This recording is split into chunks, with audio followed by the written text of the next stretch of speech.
Siapa yang paling tidak diganggu oleh setan dalam aktivitasnya? Siapa yang nggak diganggu oleh setan? Temannya. Kalau makhluk, kalau manusia sudah jadi atau tidak sudah menjadi temannya setan, maka dia nggak akan diganggu oleh setan. Kalau jadi temannya, ngapain lagi diganggu? Udah jadi temannya malah ngegoda orang lain juga supaya ngikutin kegiatan dia. Iya kan? Yang nggak diganggu itu yang musuh, yang diganggu oleh setan itu yang musuh setan, bukan temannya setan. Siapa musuhnya setan? Dia yang rajin ibadah, diganggu oleh setan. Yang tadinya yang tadinya nggak sholat, ya nggak diganggu oleh setan. Biarin aja udah kagak sholatnya, nggak usah diganggu lagi.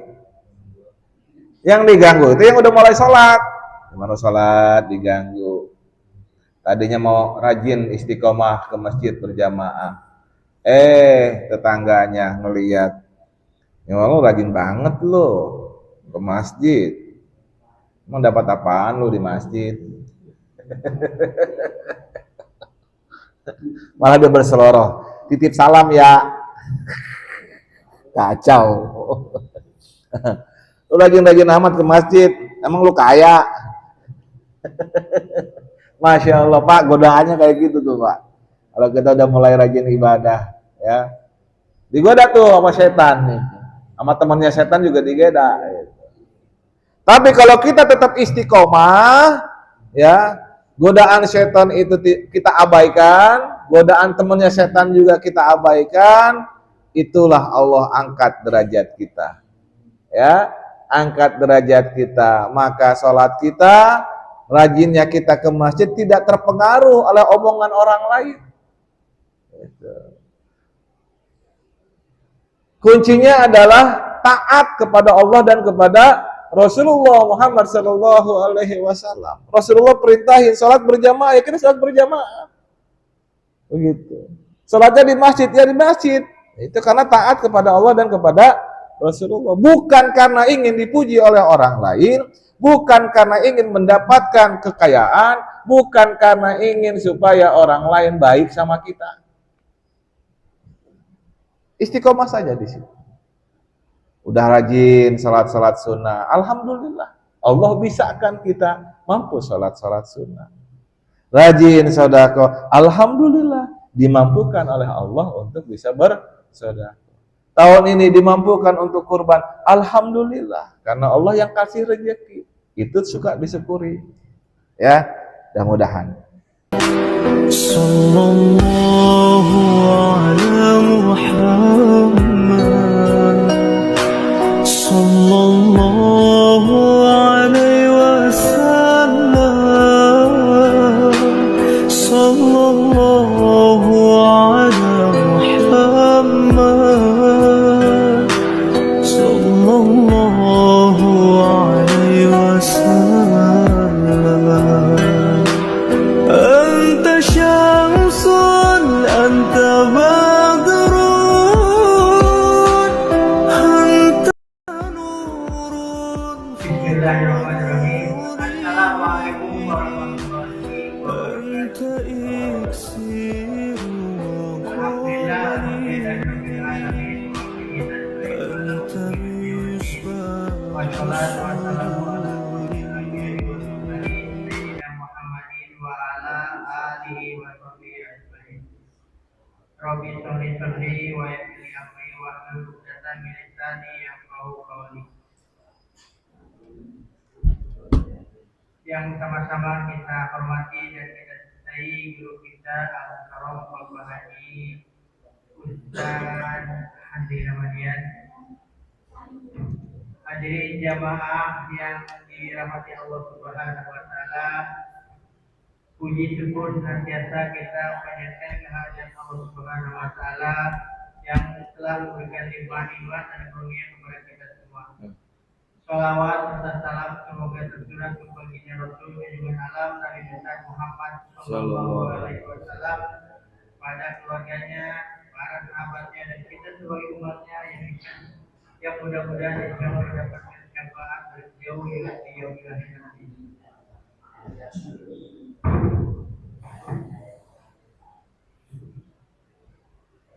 Hadirin jemaah yang dirahmati Allah, alhamdulillah kita hari ini bisa hadir untuk mengikuti kajian yang insya Allah nanti akan disampaikan oleh Guru Kita Mukarram Bapak Ustaz Haji Hadi Ramadian. Mudah-mudahan hadirat kita di majelis ilmu ini mendapatkan keberkahan dan senantiasa dalam lindungan Allah Subhanahu wa Ta'ala. Kita juga berdoa mudah-mudahan kita senantiasa diberikan kesehatan, keberkahan ilmu, keberkahan umur, dan keberkahan untuk rezeki yang telah diberikan oleh Allah Subhanahu wa Ta'ala. Sebelum kita mulai, kita bacakan Al-Quran surat Fatihah yang mana kita kirimkan kepada orang tua kita atau saudara kita yang sudah wafat. Mudah-mudahan orang tua kita yang sudah wafat tersebut diampuni segala dosa-dosanya, diterima ibadah Islamnya, dan dijadikan ahli surganya Allah Subhanahu wa Ta'ala.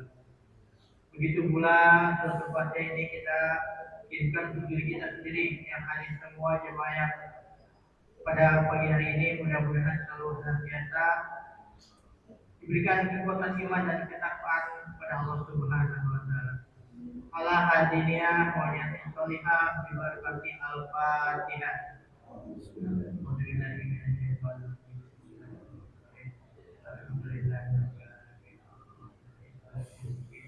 Iya,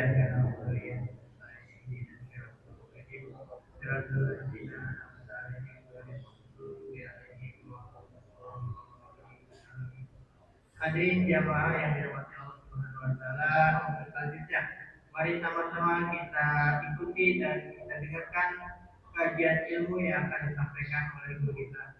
Untuk waktu kami persilakan.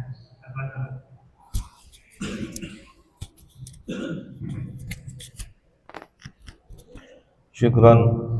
Assalamualaikum warahmatullahi wabarakatuh. Innal hamdalillah nahmaduhu wa nasta'inuhu wa nastaghfiruh. May yahdihillahu fahuwal muhtadi wa may yudlil falan tajida lahu waliyyan mursyida.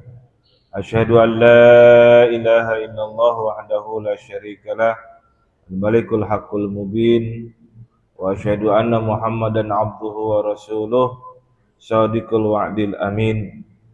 Allahumma salli wa sallim ala nabiyyina wa maulana wa habibina wa juhrina Muhammad sallallahu alaihi wasallam wa ala alihi wa sahbihi ajma'in. Allahumma aftah lana bi futuhil arifin, amin. Rabbana aftah bainana wa baina qaumina bil haqqi wa anta khairul fatihin. Wa ila hadaratin nabi bi barakatihi wa bi mu'jizatihi wa bi syafaatihi barak wal karam jami' masyayikhina minal masyriqi wal maghribi khususan barak wal karam Syekh Abdul Qadir Jailani wa Syabahadun Naqsaband wa hadarati Imam Rabbani wa Syekhina Mukarram Syekh Abdullah Mubarak bin Muhammad wa Syekhina Mukarram Syekh Musyaib wa Fatajul Arifin wa jami' awliya illahi fi hadhihi al-qaryah wa fi hadhihi al-bilad al-Fatihah. A'udzu billahi minasy syaithanir rajim. Bismillahirrahmanirrahim. Alhamdulillahi rabbil alamin arrahmanir rahim maliki yaumiddin. Iyyaka na'budu wa iyyaka nasta'in ihdinas siratal mustaqim siratal ladzina an'amta 'alaihim ghairil maghdubi 'alaihim waladdallin. Amin. Yang saya hormati Dewan Kemakmuran Masjid Nurul Hidayah, semoga senantiasa dalam keadaan diberikan selalu istiqomah dan keberkahan oleh Allah Subhanahu wa Ta'ala, terutama dalam melaksanakan pelayanan kepada umat. Yang saya hormati para sesepuh, para tokoh masyarakat yang semoga juga senantiasa membimbing umat untuk selalu dalam jalan ke istiqomahan dalam mengamalkan amal soleh. Para jamaah sekalian, jamaah salat subuh, para bapak, saudara-saudara dan ibu-ibu yang dirahmati oleh Allah Subhanahu wa taala. Hari ini tanggal 9 Zulhijjah disebut sebagai hari Arafah, di mana jam segini sekitar jam 5 pagi di Arab Saudi, di Arafah khususnya pukul 1 pagi. Mudah-mudahan semuanya sudah ada di Arafah.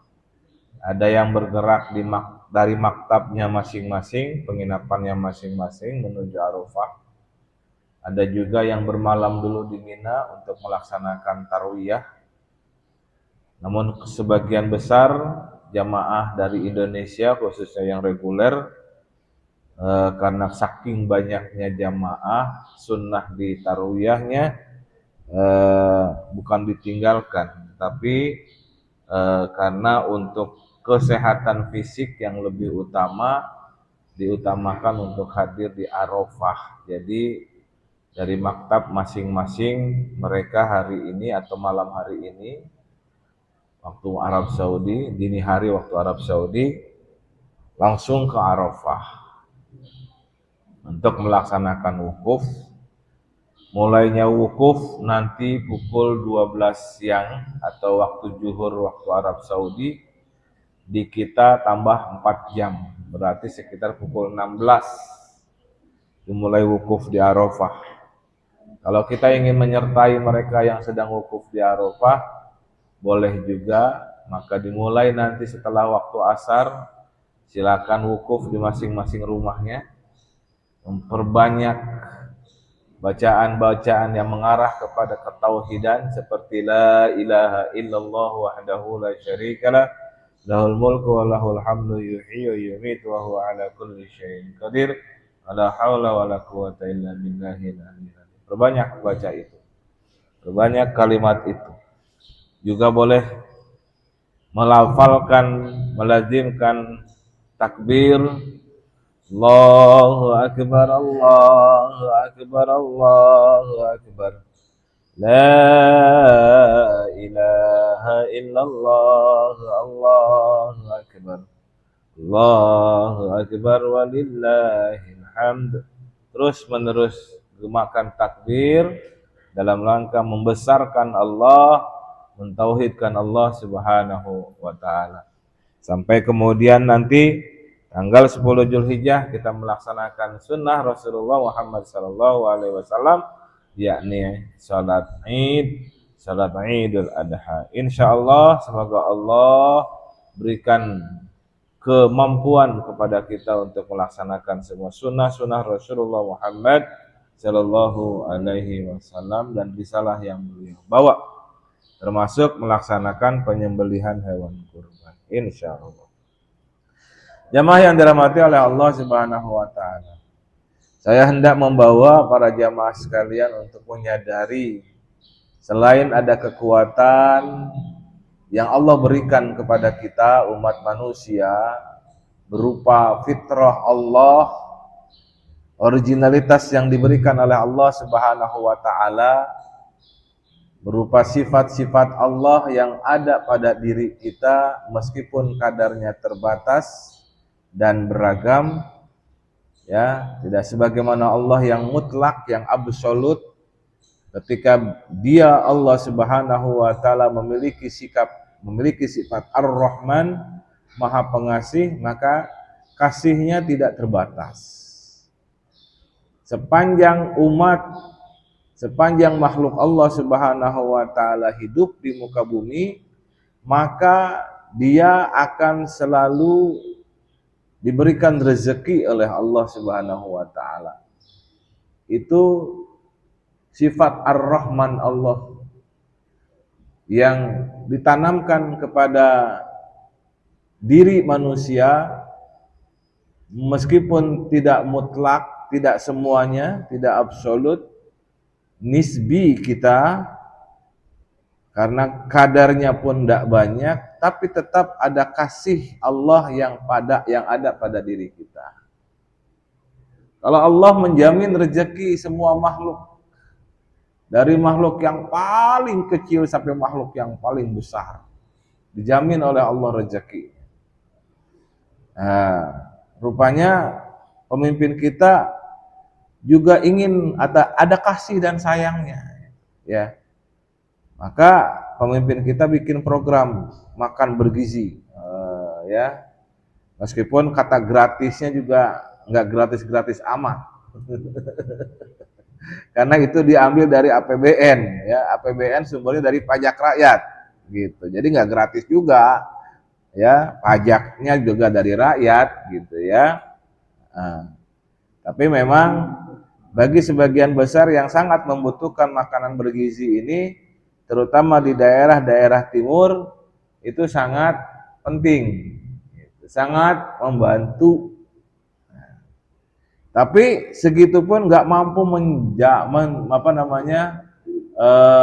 menjangkau semuanya, gitu ya. Ada keterbatasan manusia di situ. Nah, banyak lagi kekuatan-kekuatan yang Allah berikan. Nah, sekarang kita akan bahas kelemahan kita. Nah, apa sih kelemahan kita nih yang dari awal itu sudah menjadi sesuatu yang ada dalam diri manusia. Awalnya dari peristiwa ketika ayahanda kita Nabi Allah Adam alaihissalam dan ibunda kita yang lagi hidup enak di Al-Jannah itu digoda oleh iblis. Ya. Iblis ini ingin selalu menggoda anak-anak Adam, ingin selalu menggoda Nabi Adam dan ibunda Hawa dan serta anak keturunannya, karena dia diberi tangguh oleh Allah Subhanahu wa taala dalam menjalani kehidupannya di dunia ini, ya. Maka ketika Nabi Allah Adam dan ibunda Hawa sedang, istilahnya kalau bahasa kita sekarang lagi staycation lah, gitu ya. Lagi bikin vacation, lagi hiburan, lagi holiday, gitu ya. Tiba-tiba iblis membisiki begini. A'udzubillahi minasyaitonirrajim.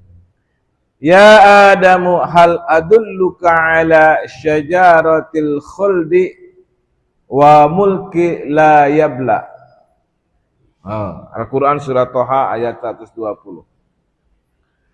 Si iblis bilang begini, wahai Adam, hal adulluka ala syajaratil khuldi. Wahai Adam, maukah engkau kuarahkan kepada pohon al-khuldi? Khuldi dari kata khalada. Khalada adalah abadi. Ya. Khalada yakhludu. Khuldun. Karena dalam bahasa Arab di kalimat ini ada huruf jer, ala syajaroti, ya, isim sajaroh, ya, isim itu dijerkan oleh ala, al-khuldi menjadi mudhof ilaih dari sajaroh, jadi kasroh bacanya ujungnya, ala syajarotil khuldi. Wahai Adam, maukah engkau kuarahkan kepada pohon al-khuldi, pohon keabadian. Pohon keabadian, Pak, sebuah simbol keabadian, sebuah status quo. Ya. Manusia ini ketika diiming-imingi oleh keabadian, oleh eternality, oleh inersia, itu pasti mau. Betul nggak? Pasti mau. Wanita-wanita itu pasti cantiknya pengen abadi. Iya enggak? Makanya dia beli skincare supaya terlihat glowing. Ya. Itu. Kenapa? Karena memang dalam dirinya itu ingin selalu terlihat cantik. Itu. Di make up. Yang tadinya jerawatnya banyak ditutupin, didempul. Ya, tebal lagi dempulnya supaya nggak kelihatan. Apalagi kalau dia artis. Gitu kan, dempulnya harus tebal. Kalau disorot kamera nggak kelihatan hitam-hitamnya. Tuh. Ya, itu. Ada seorang artis cilik ya, bukan artis sebenarnya awalnya, pesinden itu dari kawasan Jawa Timur. Itu padahal kulitnya hitam. Gitu. Ya waktu dia kecil dia nanya sama seniornya. Seniornya seorang artis. Kakak katanya, emang artis itu harus putih ya? Lah aku hitam katanya. Makanya kemudian aku didempul ini, dibikin putih. Semua wajahku dibikin putih, bedaknya tebal. Itulah manusia ya. Pengen abadi, ya. Kecantikannya pengen abadi. Jabatannya pengen abadi. Kalau sudah jadi kepala kantor, pengennya terus-terusan jadi kepala kantor. Nggak boleh dia, digeser oleh orang lain. Maka caranya bagaimana? Ya kalau dia jujur, berarti kan dia harus tunjukkan skill dan kompetensi dia sebagai leader. Ya, leadership dia harus ditunjukkan. Tapi kalau skill dan kompetensinya kurang, dia akan kasak-kusuk ke sana kemari mempertahankan posisinya. Ya, nyogok sana, nyogok sini. Supaya kepala kantor wilayah nggak geser dia. Karena di bawah dia masih banyak orang yang pengen jadi kepala kantor daerah, misalkan begitu. Kepala kantor cabang. Ya, itu hasrat keabadian, Pak. Manusia itu di situ lemahnya. Ya, status quo. Syajaratul khuldi lambang kepada keabadian. Padahal Allah sudah larang. Wala taqraba hadhihi syajarah. Nah, begitu kan? Dan kalian berdua jangan dekati pohon itu. Memetik buahnya saja, mendekati saja nggak boleh. Apalagi memetik buahnya lalu memakannya. Nah, ini iblis yang udah jadi setan, ya kita pernah bahas dulu ya tentang setanologi. Kenapa seorang Ajazil, ya satu sosok jin Ajazil menjadi iblis gitu kan? Padahal dia memperoleh banyak kemuliaan dari Allah sebelumnya, lalu kemudian jadi iblis. Setelah jadi iblis dia jadi setan. Setelah jadi setan dia ajak orang-orang untuk jadi setan juga. Maka setan ada dua jenis. Satu, setan dari bangsa jin. Yang kedua, setan dari yang suka pakai blue jin.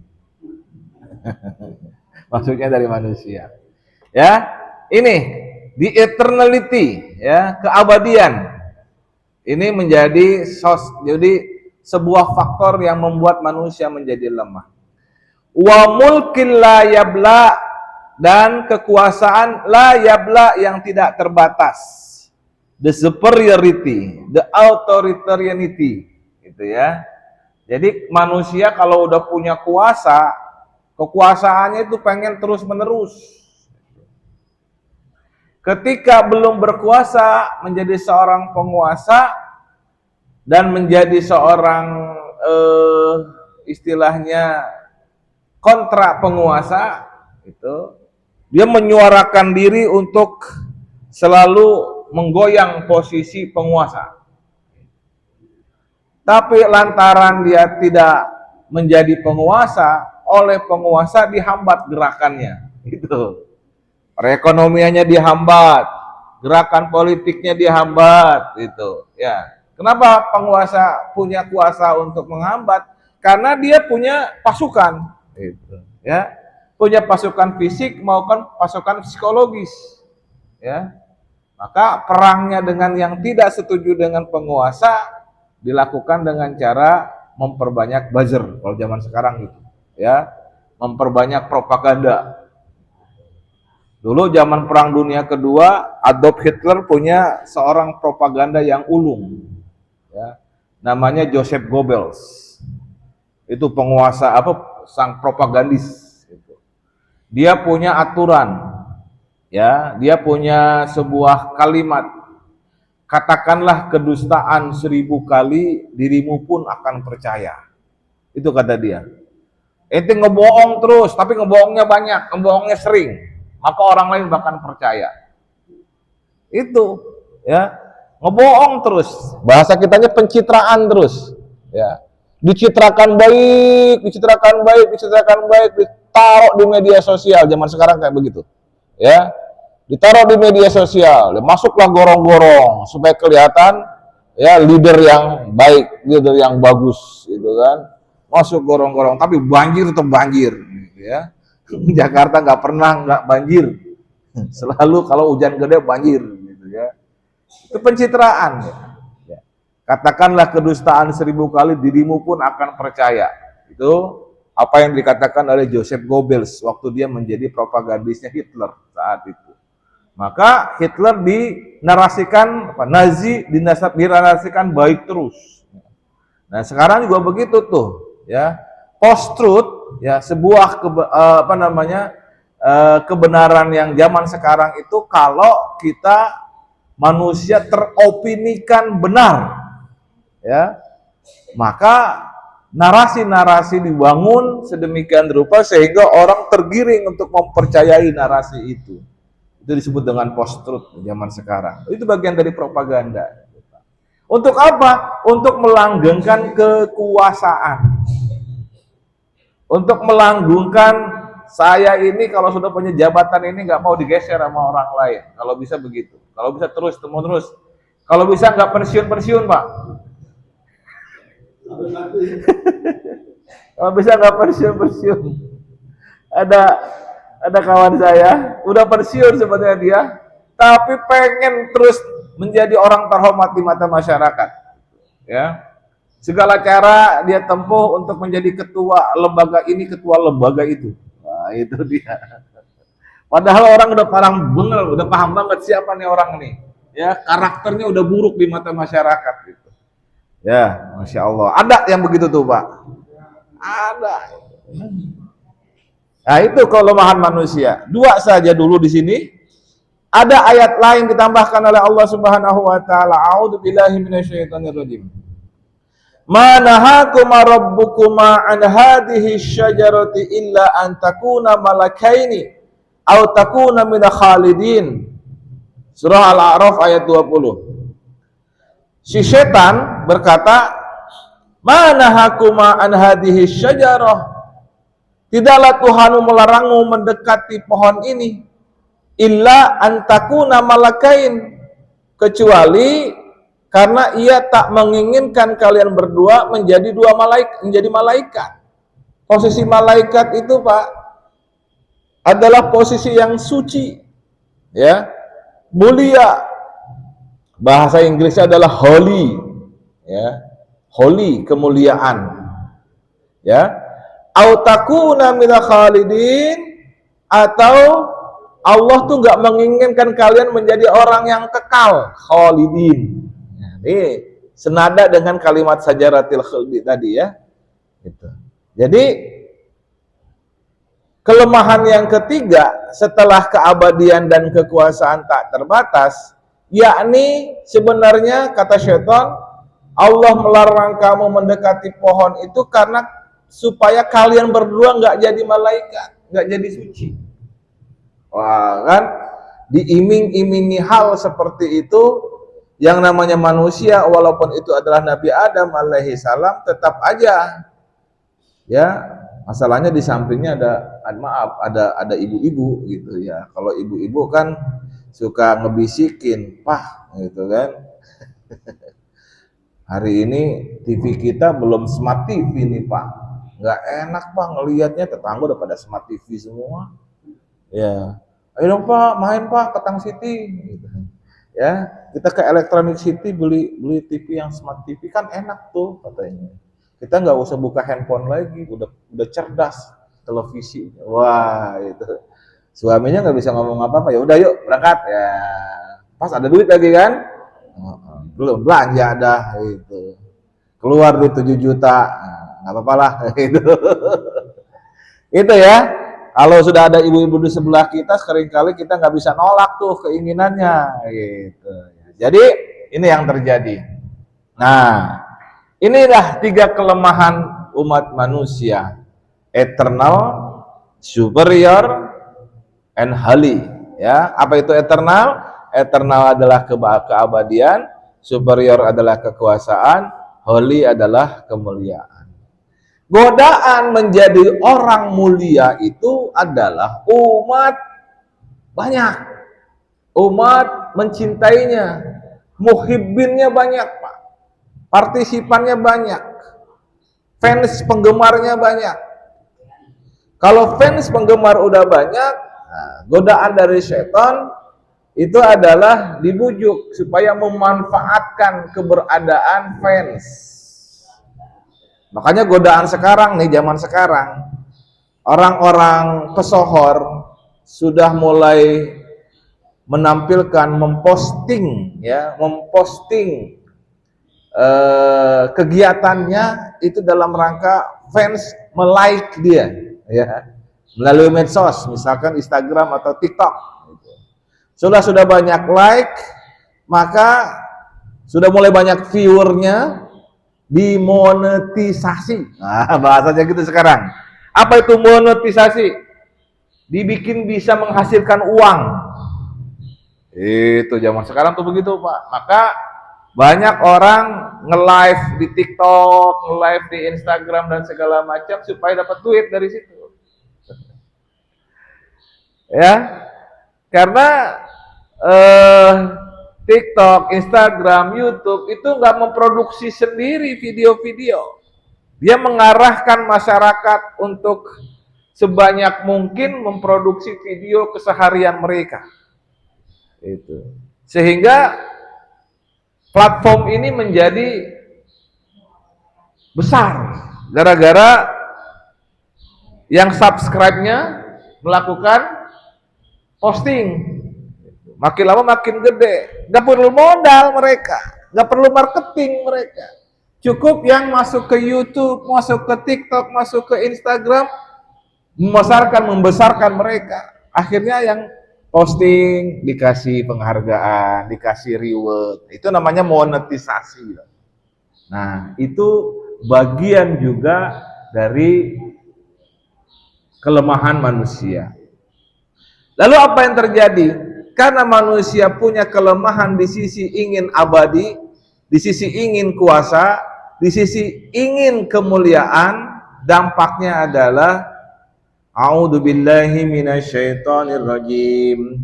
Fadallahuma bigururi falamma daqasyajarati badat lahuma sawatuhuma. Lalu syaitan membujuk keduanya dengan tipu daya. Tatkala keduanya merasai buah pohon itu, wa tafiqa yakhsifani alaihima min warakil jannah.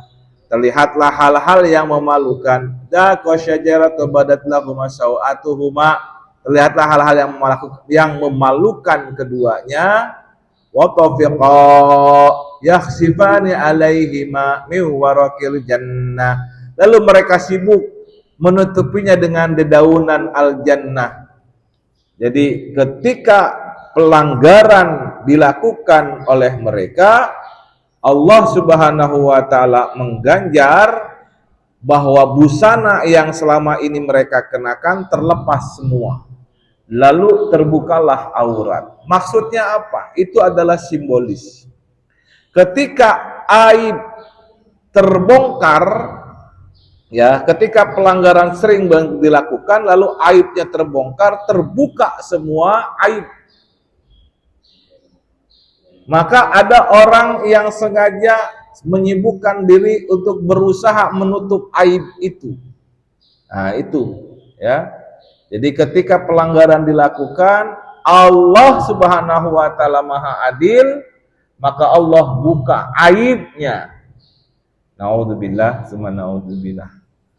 Pak, kita di sini, ya, kata orang mah orang baik, bisa hadir di Masjid Istiqomah setiap waktu sholat fardu ada di masjid untuk berjamaah.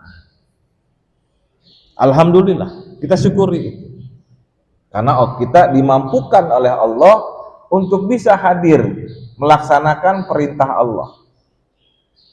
Tapi Bapak, kalau Allah Subhanahu wa taala mungkin kita ada sesuatu yang kita sembunyikan. Ya. Ada perbuatan maksiat yang kita sembunyikan. Kalau Allah sudah buka aibnya, malu kita. Malu.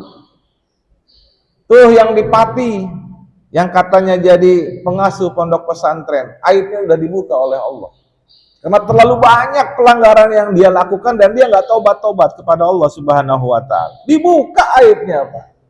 Yang tadinya mulia dijatuhkan oleh Allah Subhanahu wa Ta'ala. Cukup seperti membalikkan tangan. Bagi Allah Subhanahu wa Ta'ala itu mudah. Ketika orang terlalu banyak membuat pelanggaran, maka dia lupa sama Allah. Ketika lupa sama Allah, Allah kasih buka itu aibnya. Apa yang terjadi? Terbuka semua auratnya. Ini simbol, Pak. Simbol. Ketika pelanggaran terlalu banyak kita lakukan tanpa ada pertaubatan dan berusaha untuk meninggalkan pelanggaran-pelanggaran itu, maka Allah Subhanahu wa Ta'ala bakal membuka aib. Na'udzubillah, tsumma na'udzubillah. Coba, gimana itu mantan gubernur Jawa Barat yang begitu baik citranya di mata masyarakat, lalu dibuka aibnya oleh Allah Subhanahu wa Ta'ala, hancur reputasinya. Allah mudah sekali membalikan itu semua. Ya, Masya Allah, Masya Allah. Maka sering-seringlah bertaubat kepada Allah Subhanahu wa Ta'ala. Meskipun memang kita udah nggak ingat dosa-dosa kita seperti apa. Tapi bayangkan, Pak, seorang sufi yang bernama Syekh Abdul Qadir Jailani, beliau begitu kencang ibadahnya kepada Allah Subhanahu wa Ta'ala. Beliau ditinggikan derajatnya oleh Allah Subhanahu wa Ta'ala. Sangat mulia beliau, ilmunya banyak, baik zahir maupun batin. Disiplin ilmunya sangat banyak.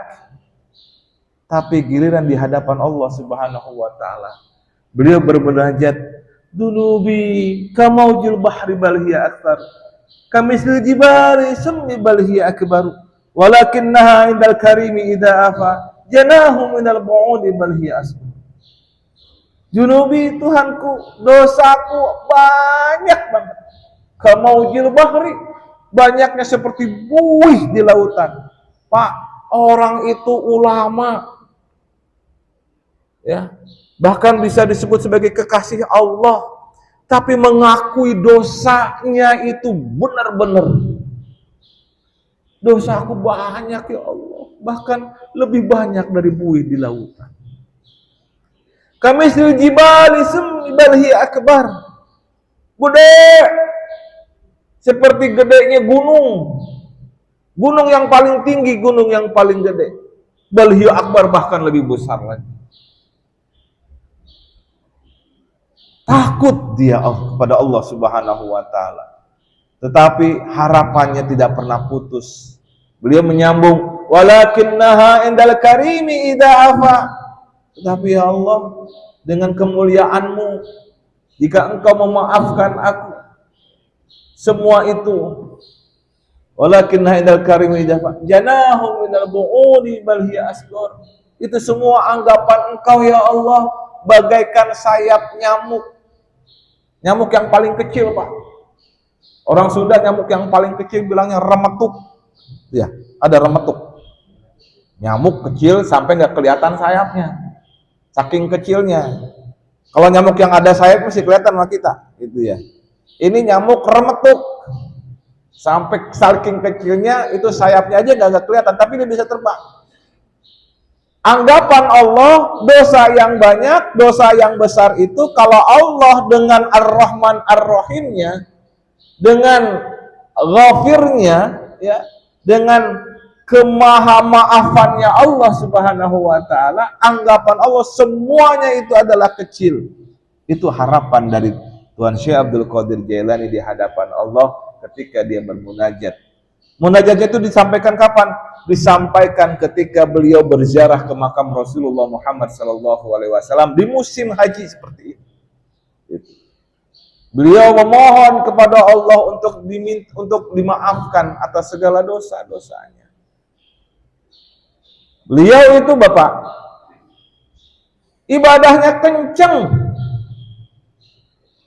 Ibadah sholat subuhnya itu pakai wudunya wudu sholat isya. Berarti dari isya sampai subuh nggak batal wudu. Kenapa? Karena beliau ibadah terus sepanjang malam. Bapak pernah sholat subuh dengan wudu sholat isya? Ada yang berseloroh? Pernah Pak. Sholat isyanya jam 3.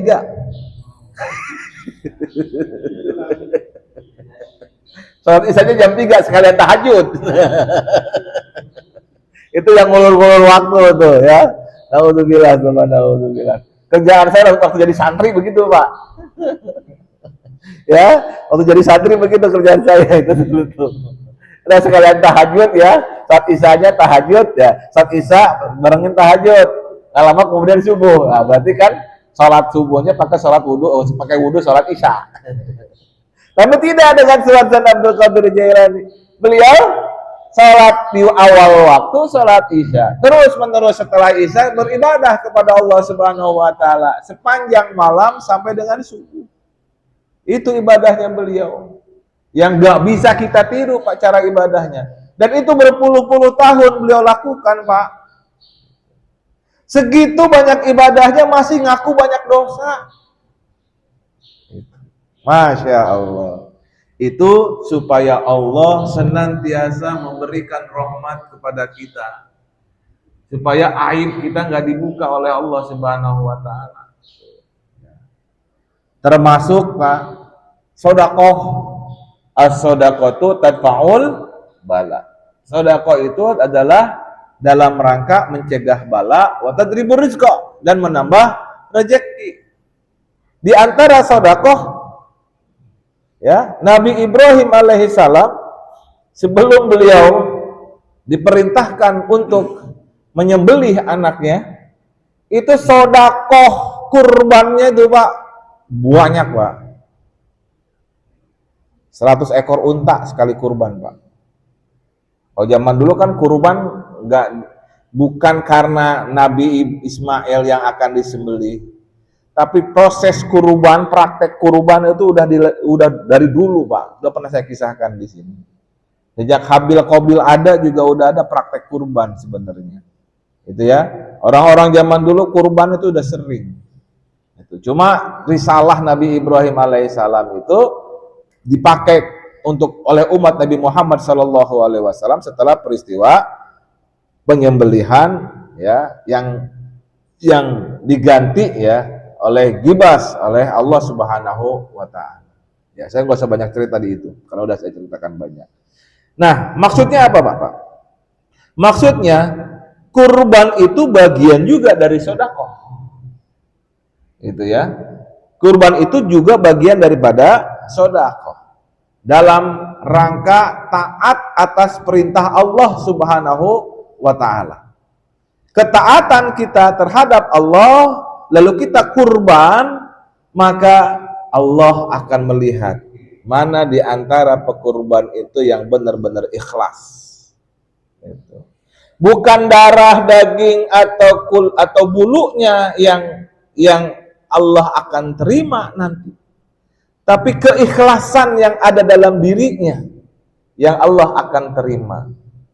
Sampai sebatas apa keikhlasan itu mengeluarkan sebagian rezekinya untuk dibagikan kepada masyarakat luas. Itu. Ya. Maka Allah Subhanahu Wa Taala melihat itu, melihat keikhlasannya itu. Ya. Kalau dia bisanya ya adalah dengan hewan kurban yang besar, ya, kambingnya gede Pak. Rupanya ingat saya, waktu saya ngantar istri saya ke kawasan Tanah Tinggi, dari seberang, saya melalui jalur di bawah tol Kunciran, itu belok ke kiri mengarah ke stasiun Tanah Tinggi. Atau ada penjual kambing, gede-gede Pak kambingnya Pak. Mungkin harganya bukan 3,5 juta lagi itu, sekitar 5 jutaan. Udah gede banget. Udah kayak keledai. Tingginya besarnya. Mampu dia mengeluarkan hewan kurban besar plus ikhlas. Wah, keren tuh. Insya Allah, Allah Subhanahu wa Ta'ala akan tambah rezekinya lagi. Tapi dia nggak mampu yang gede, Pak. Mampunya yang 20 kg kambing. Seukuran apa Pak 20 kg? Kecil ya? Kecil. Kalau setelah disembelih, paling cuma sepertiga dagingnya ada tersisa. Karena gede berat di bulu ya, berat di tanduk sama air gitu. Jadi mungkin sepertiga doang tuh, dari 20 kilo paling jadi berapa kilo? 8 kilo doang. Itu kecil itu. Tapi dia ikhlas walaupun kecil. Keikhlasannya itu dilihat oleh Allah Subhanahu wa Ta'ala. Pak, orang yang sudah kurban dari tahun-tahun kemarin sampai dengan sekarang dijamin Pak nggak pernah miskin. Insya Allah ya, nggak pernah berkurang rezekinya Pak, terbuka terus dari Allah Subhanahu wa Ta'ala rezekinya. Maka biasanya kalau orang udah kurban sekali tahun ini, tahun depannya pengen kurban lagi, tahun depannya pengen kurban lagi ya. Maka kemudian kita cobain itu, bisain, taksain. Ustaz belum kelihatan rezekinya, minta sama Allah. Karena yang punya rezeki adalah Allah. Kalau kita minta, kata orang Sunda, nggak dehes ya. Kalau kita minta kepada Allah dengan kemurnian kolbu kita, dengan menundukkan diri kita bahwa kita tidak mampu, kita tidak bisa, la haula wala quwata illa billahil aliyil adzim. Minta sama Allah, ya Allah, aku pengen kurban tahun ini, tapi aku gak kelihatan rezekinya dari mana. Ya Allah, buka rezekinya ya Allah. Insya Allah ada. Insya Allah bisa. Ya, yakin sama Allah. Maka doanya harus yakin. Jangan setengah-setengah doanya. Nah, jadi itu bisa mengubah bala yang harusnya gede dalam diri kita diringankan oleh Allah Subhanahu wa Ta'ala. Rezekinya nambah banyak lagi. Insya Allah. Nah, itu Pak, mencegah pelanggaran, mencegah aib terbuka, maka kita harus banyak bersedekah. Ya, Masya Allah. Padahal ketika setelah dibuka oleh Allah aib-aib mereka berdua, kata Allah, wa nadahuma rabbuhuma alam anhakuma antilkumas syajara wa aqul lakuma inna syaitana lakuma aduwwum mubin. Allah menyeru, bukankah telah aku larang kalian untuk mendekati pohon itu, dan sudah kukatakan bahwa syaitan adalah musuhmu yang nyata, tapi tetap aja kita nurutin syaitan. Gitu Pak ya.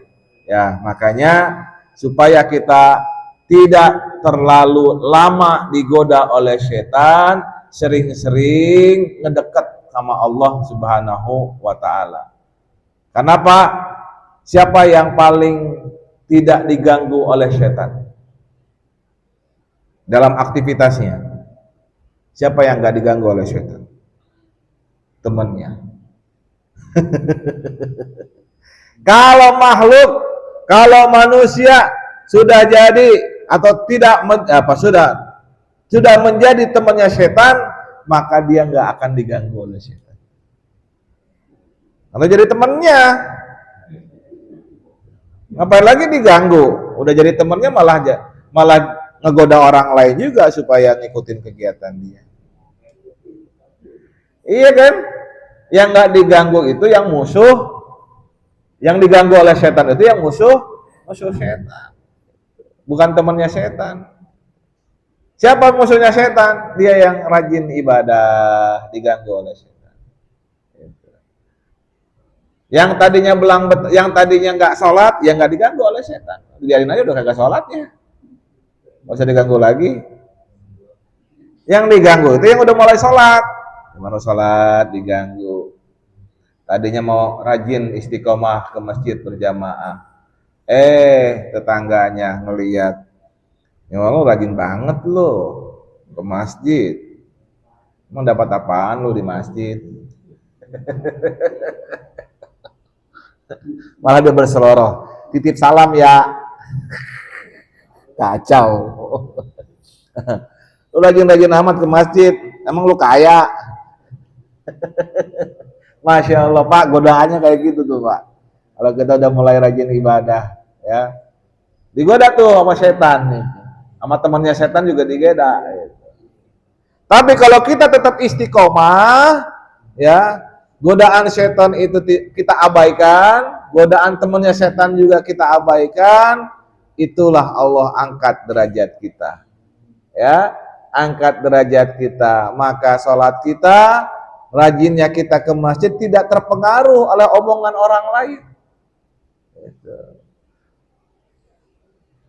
Kuncinya adalah taat kepada Allah dan kepada Rasulullah Muhammad Sallallahu Alaihi Wasallam. Rasulullah perintahin sholat berjamaah, ya kita sholat berjamaah. Begitu. Sholatnya di masjid, ya di masjid. Itu karena taat kepada Allah dan kepada Rasulullah. Bukan karena ingin dipuji oleh orang lain, bukan karena ingin mendapatkan kekayaan, bukan karena ingin supaya orang lain baik sama kita. Istiqomah saja di situ. Udah rajin salat-salat sunnah, alhamdulillah. Allah bisakan kita mampu salat-salat sunnah. Rajin sedekah, alhamdulillah dimampukan oleh Allah untuk bisa bersedekah. Tahun ini dimampukan untuk kurban, alhamdulillah karena Allah yang kasih rezeki. Itu suka disyukuri. Ya, mudah-mudahan Pak ya, semoga aib kita tidak dibuka oleh Allah Subhanahu wa taala. Karena supaya aib jangan dibuka, maka deketin Allah. Jangan jauh-jauh dari Allah. Ya, satu itu. Yang kedua, supaya tidak terbuka aib kita, banyakin sedekah. Karena sedekah itu adalah mencegah bala, bahkan menambah rezeki. Supaya bala kita tidak terjadi pada diri kita, ya, maka perbanyak sedekah. Salah satunya adalah berkurban, insyaallah. Demikian, mudah-mudahan bermanfaat. Barangkali ada yang mau ditanyakan, silakan. Waalaikumsalam.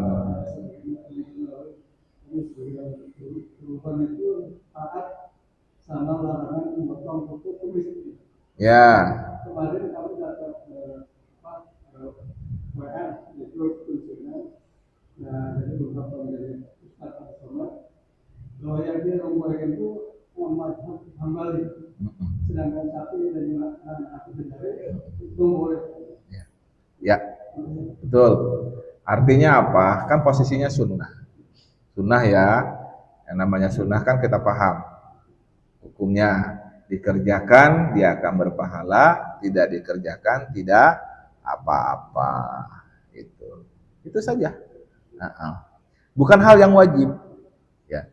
Masih tetap ingin memelihara janggut dan bulu-bulu yang lain sampai menjelang disembelihnya kurban kita, bagus. Artinya kita menjalankan sunnah Rasul. Mau pakai mazhab siapapun, karena hadisnya keluarnya dari Rasulullah Muhammad Sallallahu Alaihi Wasallam. Itu ya. Jadi kalau kita patuh dengan sunnah itu kita jalankan. Nah, kita nggak menjalaninya, ya nggak apa-apa. Sama kayak yang haji nanti ada nafar awal, ada nafar sani. Nafar awal lempar jumrohnya 3 hari, ya. Tanggal 10 jumrah Aqobah dia lempar, tanggal 11 dia jumrah ula, jumrah wusta sama jumrah Aqobah, ya. Tanggal 12 dia lempar lagi 3 jumrah tadi, lalu dia kembali ke Mekah, itu dia nafar awal. Ada yang mau nafar sani, yang nafar sani juga boleh. Nambah lagi 1 hari lagi. Jumlahnya ula, wusta sama Aqobah. Itu. Tapi yang nafar awal dosa enggak? Ya enggak. Nah, kayak gitu. Ya, kayak gitu. Jadi pilihan sifatnya. Tetap mau memelihara, tetap mau memotong rambut dan kuku karena penampilan misalkan. Ya, supaya enggak kelihatan berantakan. Ya kan? Oh ya udah, potong aja, terserah itu. Ya berarti kan nggak dapat sunnah Rasul, itu aja. Ada lagi? Ya. Kalau betul Waalaikumsalam warahmatullahi. Apa dimulai atau damai juga kurban itu? Oke, baik. Secara tahunnya, ya, secara tahunnya, praktek kurban itu sebenarnya di bangsa Quraisy itu sudah terjadi sebelum Islam dibawa oleh Rasulullah Muhammad Sallallahu Alaihi Wasallam. Karena dari Nabi Ismail alaihi salam, ya, dari zaman Nabi Ibrahim dan Nabi Ismail, terus ke nenek-nenek moyang yang terjadi menjadi bangsa Quraisy, gitu, ya. Jadi kalau tepatnya umat Islam di bawah kepemimpinan Rasulullah Muhammad Sallallahu Alaihi Wasallam adalah sejak Rasulullah Sallallahu Alaihi Wasallam melaksanakan haji yang pertama kali, ya, ketika akan berangkat haji tapi digagalkan, dicegah oleh siapa? Oleh kaum kafir Quraisy, yang kemudian terjadi perjanjian Hudaybiyah itu, ya, itu. Jadi gagal tuh haji karena dicegah oleh mereka. Nanti tahun berikutnya baru berangkat lagi. Itu, ya. Seperti itu. Ada lagi? Cukup ya? Baik, kita berdoa kepada Allah. Bismillahirrahmanirrahim. Allahumma shalli ala sayyidina Muhammad wa ala ali sayyidina Muhammad. Salatan tunjina biha min jami'il ahwali wal afati wa takdirana biha jami'an hajat wa tutahhiruna biha min jami'i sayyiati wa tarfa'una biha indaka 'ala darajat wa tuballighuna biha sal ghayati min jami'il khairat fil hayati wal maut. Innal ladzina yubayyi'unaka innama yubayyi'unallah yadullahi fawqa aydihim wa man nakatha fa innama yankusu 'ala nafsihi wa man awfa bima hada alaihi Allahu fasih. Ya Allah, Anta Sami, Anta Basir, Anta Syahidun alaina. Engkau maha mendengar, Engkau maha melihat, Engkau maha menyaksikan. Semua kami yang berkumpul pada pagi hari ini tidak lain mengharapkan ridha dan rahmat-Mu, ya Allah. Di hari Arafah ini, ya Allah, terimalah mereka yang sedang berwukuf di padang Arafah nanti, ya Allah. Amal ibadah mereka yang sudah mereka lakukan, Engkau maha mengetahui, ya Allah. Ampuni dosa-dosa mereka, terima amal ibadah mereka, ya Allah. Kami pun juga yang ada di tanah air, yang sedang jauh di padang Arafah, dengan penuh pengharapan, ya Allah, mampukan kami untuk bisa berwukuf di Arafah di tahun-tahun atau di musim-musim haji tahun mendatang, ya Allah. Mampukan kami, ya Allah, mampukan kami, ya Allah. Secara fisik maupun secara material, ya Allah. Ya Allah, ya Rabbana, kami tidak mampu melakukan kebaikan-kebaikan yang telah Engkau perintahkan kecuali Engkau yang memampukan kami, ya Allah. Berikan kemampuan itu kepada kami, ya Allah. Ya Allah, ya Rabbana, kalau Kau tak berikan kemampuan itu, maka tiadalah kami mampu untuk melakukannya, ya Allah. Rabbana dalamna anfusana wa illam taghfir lana wa tarhamna lanakunanna minal khasirin. Rabbana atina fid dunya hasanah wa fil akhirati hasanatan wa qina adzabannar. Sallallahu ala sayyidina Muhammad wa ala alihi wasallam. Walhamdulillahirabbil alamin. Yang hak datang dari Allah, yang keliru datang dari diri saya, mohon dimaafkan. Allahumma muwaffiq ila aqwamit thoriq. Wassalamualaikum warahmatullahi wabarakatuh. Waalaikumsalam warahmatullahi wabarakatuh. Hadirin jamaah yang dirahmati Allah Subhanahu wa taala, alhamdulillah sudah sama-sama kita ikuti kajian ilmu pada pagi hari ini. Untuk itu mudah-mudahan semua ilmu yang telah kita dapatkan bermanfaat bagi kita semua. Amin. Kita tutup kajian pada pagi hari ini dengan pembacaan penutup majelis. Subhanakallahumma wa bihamdika asyhadu an la ilaha illa anta astaghfiruka wa atubu ilaik. Wassalamualaikum warahmatullahi wabarakatuh. Waalaikumsalam. Alhamdulillah.